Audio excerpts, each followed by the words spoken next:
Students, welcome to my YouTube channel brilliant academic and competitive classes. तो आज हम कक्षा 9 गणित यूपी बोर्ड का पहला अध्याय संख्या पद्धति पढ़ाने जा रहे हैं। लेकिन इसके पहले मैं आपको संख्या पद्धति के बारे में बता दूं, जिससे आपको यह अध्याय पढ़ने में बिल्कुल कठिनाई न हो। यह वीडियो हर क्लास के बच्चों के लिए उपयोगी है, चाहे वह कॉम्पिटिटिव एग्ज़ाम की तैयारी ही क्यों न कर रहे हों। तो आइए शुरू करते हैं। तो संख्या देखिए, नंबर को दो भाग में डिवाइड किया गया। सम्मिश्र संख्याएं कितने प्रकार की होती हैं? दो प्रकार, सम्मिश्र संख्या और वास्तविक संख्या। तो पहले हम सम्मिश्र संख्या के बारे में जान लेते हैं। सम्मिश्र संख्याएं कौन सी संख्याएं होती हैं? यदि a तथा b कोई दो वास्तविक संख्या है तो a प्लस आई बी के रूप की प्रत्येक संख्या सम्मिश्र संख्या कहलाती है। इस संख्या को z से प्रदर्शित करते हैं। ठीक, तो देखिए, वास्तविक संख्या कुछ भी हो सकता है, रूट में भी हो सकता है, माइनस में भी हो सकता है, प्लस में भी हो सकता है, ओनली नंबर भी हो सकता है, ठीक, डेसिमल में भी हो सकता है। तो कोई भी संख्या, तो ए बी का मतलब ऐसी कोई संख्या है जो बोले हैं इनमें से कोई भी संख्या है। ठीक, तो देखिए, और जो सम्मिश्र संख्या a प्लस आई बी के रूप का होना चाहिए। और सम्मिश्र संख्या को हम किससे शो करते हैं? z से शो करते हैं। तो नीचे आप देख पा रहे हैं सम्मिश्र संख्याएं लिखी गई हैं। z equal to 7 plus 5i, ये सम्मिश्र संख्या है। और इस वाली संख्या को real part of complex number या सम्मिश्र संख्या कहते हैं। तो ये रियल पार्ट है, सम्मिश्र संख्या का रियल पार्ट है, जिसको REZ से शो करते हैं। और ये क्या है? इमेजिनरी पार्ट ऑफ सम्मिश्र संख्या या कॉम्प्लेक्स नंबर। हम कह सकते हैं सम्मिश्र संख्या का जो है काल्पनिक भाग, इसको हम IMZ से शो करते हैं। ठीक, और I जो होता है उसे इगोटा कहते हैं, इयोटा, IOTA। और ये इसका यूज स्विस गणितज्ञ आइलर ने सन 1748 ईस्वी में यूज़ किया था। इस प्रतीक का यूज स्विस गणितज्ञ आइलर ने सन 1748 ईस्वी में यूज किया गया था। ये वास्तविक संख्या -1 के वर्गमूल को प्रदर्शित करने के लिए यूज होता है। तो आपने सम्मिश्र संख्या के बारे में जाना। अब आते हैं वास्तविक संख्या के बारे में जान लें। तो वास्तविक संख्या परिमेय संख्या तथा अपरिमेय संख्या के सेट को कहते हैं या समुच्चय कह लें। परिमेय संख्या अपरिमेय संख्या मिलकर ही वास्तविक संख्याएं बनाती हैं। तो वास्तविक संख्या में परिमेय संख्या तथा अपरिमेय संख्या दोनों आ जाएंगी। तो हम परिमेय संख्या पहले जान लेते हैं। परिमेय संख्याएं क्या होती हैं?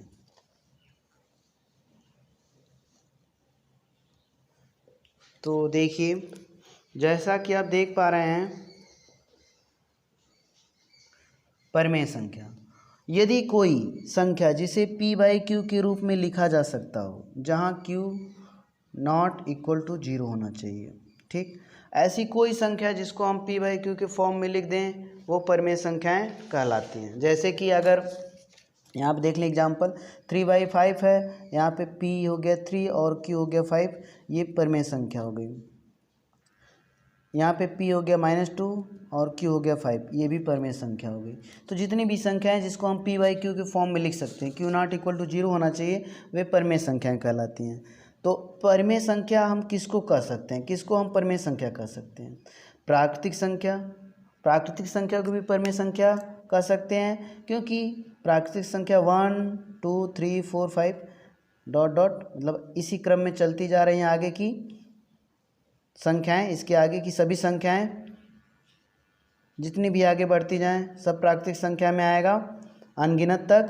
तो यहाँ पे 1 को हम 1/1 लिख सकते हैं, 2 को 2/1 लिख सकते हैं, 3 को 3/1।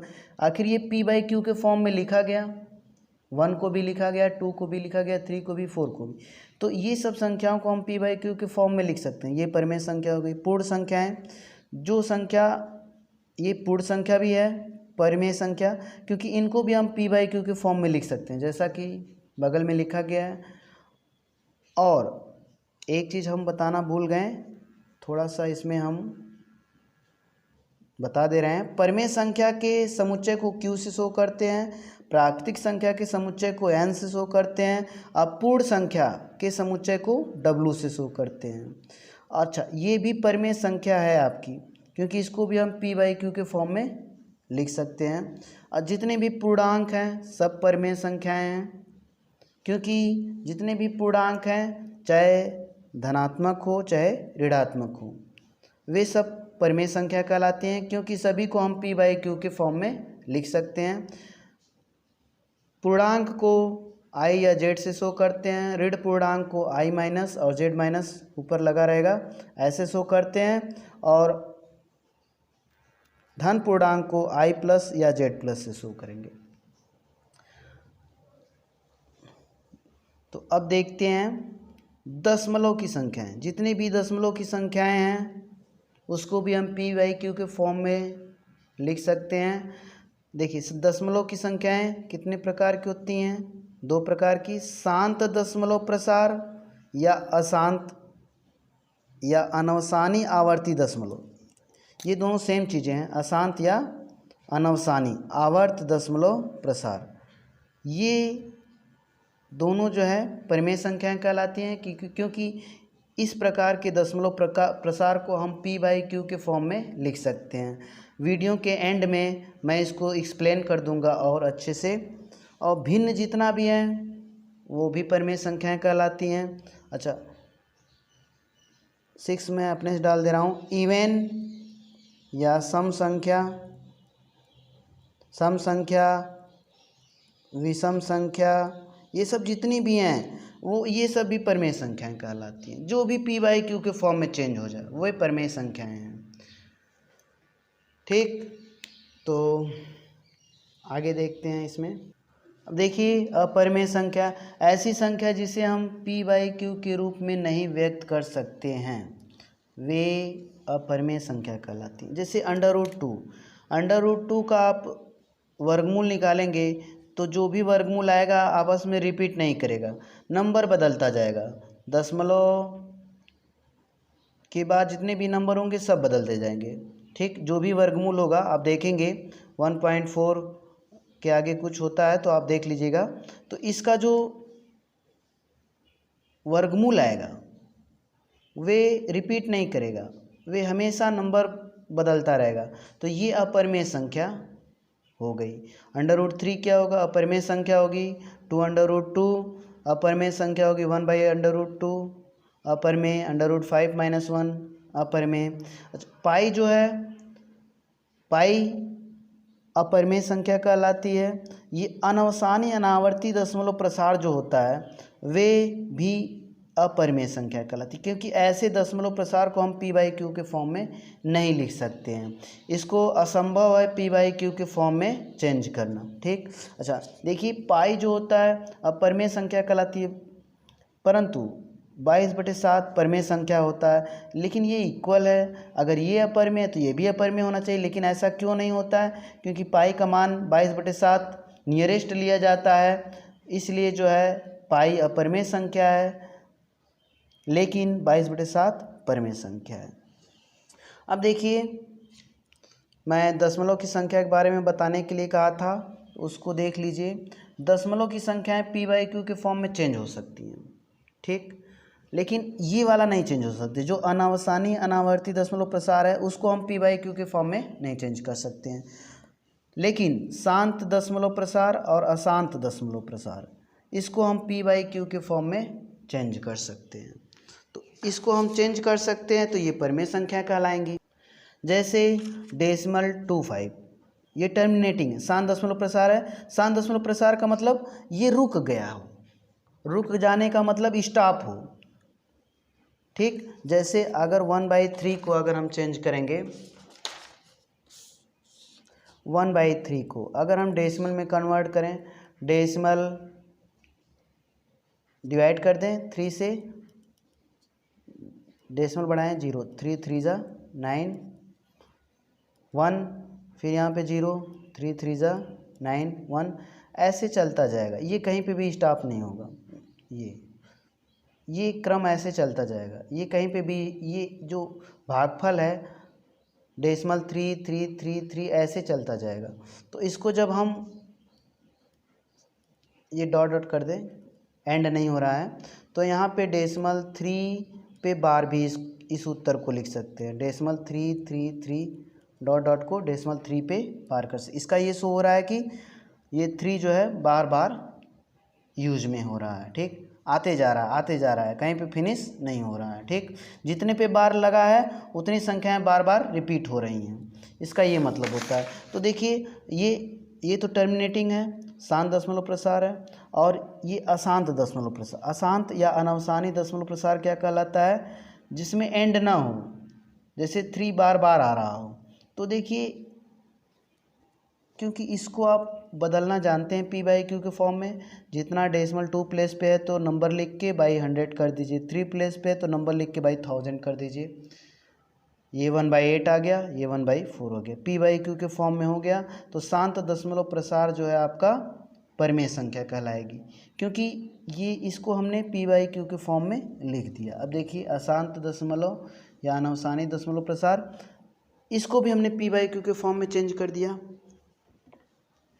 लेकिन कैसे चेंज किया? अभी देखिए डेसिमल 3 है, 3 पे बार है। अगर इसको हमको पी बाई क्यू के फॉर्म में बदलना है तो देखिए डेसिमल 3 है पे बार है, तो जितना पे भी बार रहता है उतना 9 लिख देते हैं। एक ट्रिक के माध्यम से ये है, ये कंपटीशन परीक्षाओं के लिए यूज़फुल होता है, क्योंकि स्कूल में अभी एकेडमिक में एक्स मान के लगाया जाता है, लेकिन ये मैं ट्रिक बता रहा हूँ कि आप जल्दी से कन्वर्ट कर सकते हैं। जितना, जैसे डेसिमल 25 है, 25 पे बार है, मीन्स कि ये बार बार आ रहा है, डेसिमल 25 डेसिमल 25 25 25। तो हम इसको पी बाई क्यू के फॉर्म में बदलेंगे तो 25/99। अगर 3 नंबर पे है तो एक 9 और बढ़ जाएगा। लेकिन कुछ ऐसे डेसिमल होते हैं, अनवसानी अशांत दशमलव होते हैं, जिनको पी बाई क्यू के फॉर्म में दूसरे नियम से बदलते हैं। जैसे डेसिमल 2 और 5, एक पे नंबर पे बार है, तो इसके लिए आप क्या यूज़ कर सकते हैं? 25 लिखिए, जिस पे बार ना हो उसको आप घटा दीजिए 2, और जितने पे बार हो उतना 9, जितने पे बार ना हो उतना 0। ये रूल चाहे जैसी भी संख्याएं हो, अशांत अनावर्ती हो, अशांत हो या अनवसानी आवर्त भी लिख लीजिए यहाँ पे, आवर्त, अनवसानी आवर्त दशमलव की जितनी भी संख्याएं हैं आप उसको पी बाई क्यू के फॉर्म में आराम से लिख सकते हैं। देखिए जैसे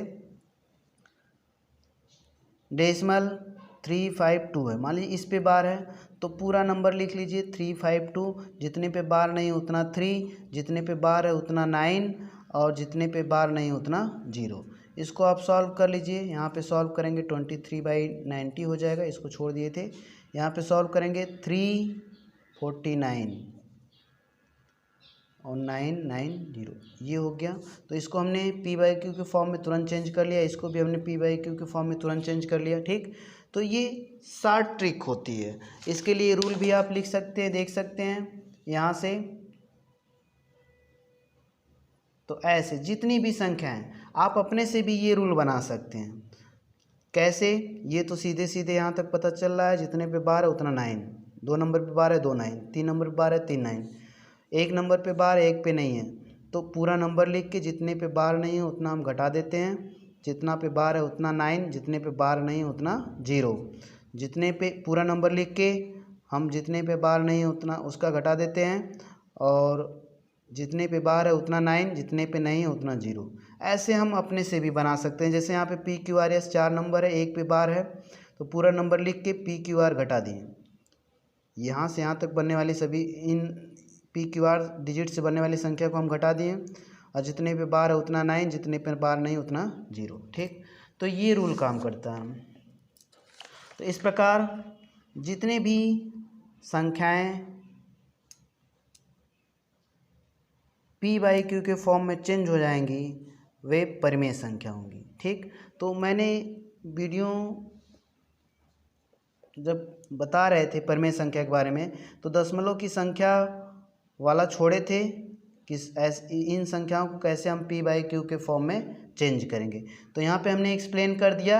आशा करता हूँ कि आप परिमेय संख्या, प्राकृतिक संख्या, पूर्ण संख्या तथा वास्तविक संख्या और सम्मिश्र संख्या के बारे में जान गए होंगे। तो यदि वीडियो पसंद आए तो लाइक, शेयर और सब्सक्राइब करें। Thank you for watching my videos.